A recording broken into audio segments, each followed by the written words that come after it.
क्या कभी ऐसा हो सकता है कि गलती कोई और करे और सजा किसी और को मिले? क्या एक टीचर को पूरे सिस्टम की नाकामी का जिम्मेदार ठहराया जा सकता है? आज हम हरियाणा में हुए एक ऐसे ही विवाद पर लिखे गए एक लेख को समझने वाले हैं। चलिए इस मामले की तह तक चलते हैं। बस ये एक लाइन, यही इस पूरी कहानी का निचोड़ है। ये एक सीधा और बहुत तीखा सवाल उठाती है कि भाई जब गलती किसी और की है तो सजा किसी और को क्यों मिल रही है। तो चलिए सबसे पहले समझते हैं कि आखिर हुआ क्या। मामला है हरियाणा बोर्ड की 10वीं क्लास की गणित की परीक्षा का। एग्जाम के दौरान ही क्वेश्चन पेपर व्हाट्सएप पर लीक हो गया और बस यहीं से सारा बखेड़ा खड़ा हो गया। और फिर क्या हुआ? एक्शन हुआ बहुत तेजी से। प्रशासन ने फौरन कार्रवाई की और एक टीचर को सीधे एग्जाम सेंटर से ही गिरफ्तार कर लिया गया। उन पर एफआईआर हुई, उन्हें सस्पेंड कर दिया गया और इसी एक तरफा कार्रवाई ने इस पूरे विवाद को जन्म दे दिया। तो सवाल ये उठता है कि नाकामी किसकी है और सजा किसे दी जा रही है। इस लेख का जो मुख्य तर्क है ना, वो यही है कि असल में टीचर्स को बलि का बकरा बनाया जा रहा है ताकि सिस्टम अपनी खुद की नाकामियों पर पर्दा डाल सके। अब ये बलि का बकरा या स्केप गोट, इसका मतलब क्या होता है? इसका मतलब है वो इंसान जिस पर दूसरों की गलतियों का ठीकरा फोड़ दिया जाए, सिर्फ इसलिए क्योंकि ऐसा करना आसान होता है, सुविधाजनक होता है। ये विश्लेषण एक बहुत ही दिलचस्प तुलना करता है। जरा सोचिए, एक तरफ है पुलिस जिसके पास धारा 144 लगाने की ताकत है, सुरक्षा की पूरी जिम्मेदारी है, और दूसरी तरफ एक टीचर जिसके हाथ में सिर्फ एक कलम है।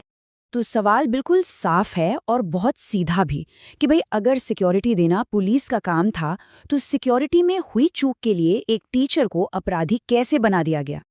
देखिए, ये मामला सिर्फ एक गिरफ्तारी तक सीमित नहीं है, इसका असर बहुत गहरा है। इसका असर पूरे शिक्षक समुदाय के सम्मान और उनके मनोबल पर पड़ा है। इस लेख का कहना है कि टीचर्स एक तरह से सिस्टम के लिए सॉफ्ट टारगेट बन गए हैं। मतलब जब भी सिस्टम फेल होता है तो सबसे आसान कौन है जिस पर सारा इल्जाम डाल दिया जाए? टीचर्स।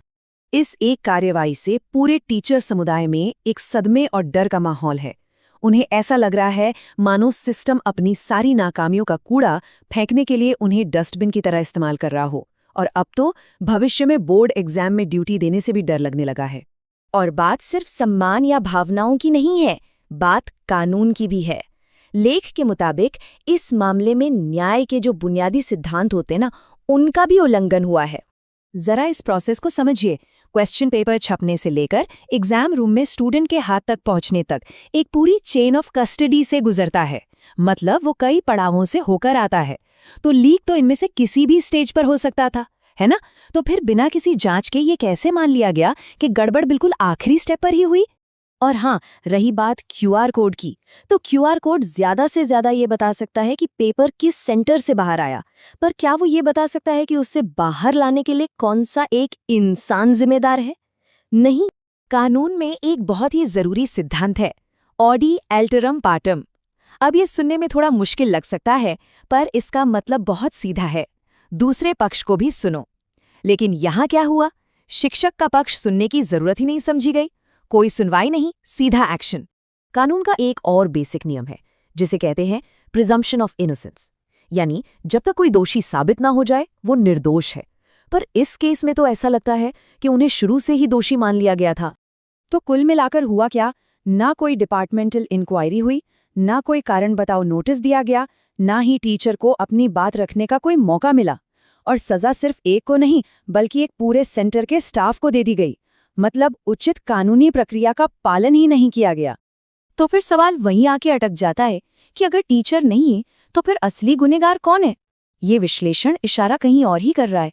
इस लेख के मुताबिक पेपर लीक करना किसी एक अकेले इंसान का काम हो ही नहीं सकता।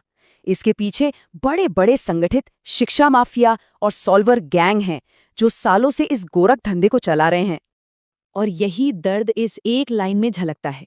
क्या ये सही है कि अपराध कोई और करे, पुलिस अपनी ड्यूटी ठीक से ना करे और एक टीचर की जिंदगी भर की कमाई हुई इज्जत और सम्मान सरेआम नीलाम हो जाए? इसीलिए आखिर में मांग बिल्कुल साफ है।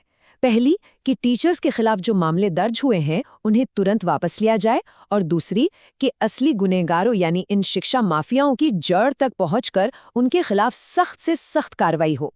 और हम इसी एक बड़े सवाल के साथ ये विश्लेषण यहीं खत्म करते हैं। असली शिक्षा माफियाओं पर पुलिस का डंडा आखिर कब चलेगा? सोचिए, ये सवाल सिर्फ एक घटना का नहीं है, ये सवाल पूरे सिस्टम की जवाबदेही का है।